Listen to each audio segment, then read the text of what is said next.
তো বন্ধুরা, দুপুর হয়ে গেছে। আমি গেছিলাম বিরিয়ানি, আগের পর্বে আপনাদের দেখিয়েছি আমার মিনি ব্লগে। সেখানে বিরিয়ানির আগে রিভিউ দেবো কেমন বিরিয়ানিটা আগে খেতে। 100 টাকায় চিকেন বিরিয়ানি দিল্লি মাসে কেমন খেতে। তো দেখা যাক, ভালো হলে ভালো দেবো, খারাপ হলে খারাপ দেবো। আমি দেখাতে হলো বিরিয়ানির ওপরের চালটা কেমন। একটুখানি বিরিয়ানিটা নিয়ে নেওয়া যাক থালায়।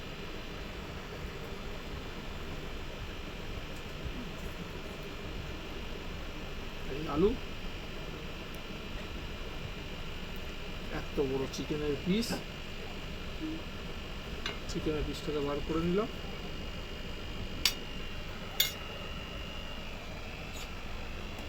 বিরিয়ানি মানে হাত দিয়ে খেতে হবে, তো হাত দিয়ে ট্রাই করা যাক। একটুখানি আলু নিয়ে, একটু চাল নিয়ে,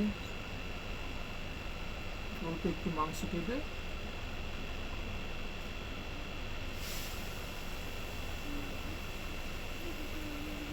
নর্মাল, বেশি স্পাইসি নয়, বেশি নর্মালের মধ্যে ঠিকই আছে। তাদের যাদের লোভ লাগছে তারা কমেন্টে তাড়াতাড়ি একটু কমেন্ট করে জানাও।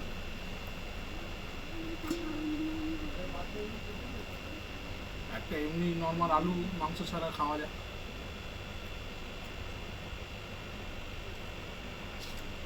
একটু ভালো হতো। তো আমিও তাড়াতাড়ি বিরিয়ানিটা শেষ করে নিই, আপনারা তাড়াতাড়ি কমেন্ট করে জানিন ভিডিওটা কেমন হয়েছে। দেখা হচ্ছে নতুন ভিডিওতে।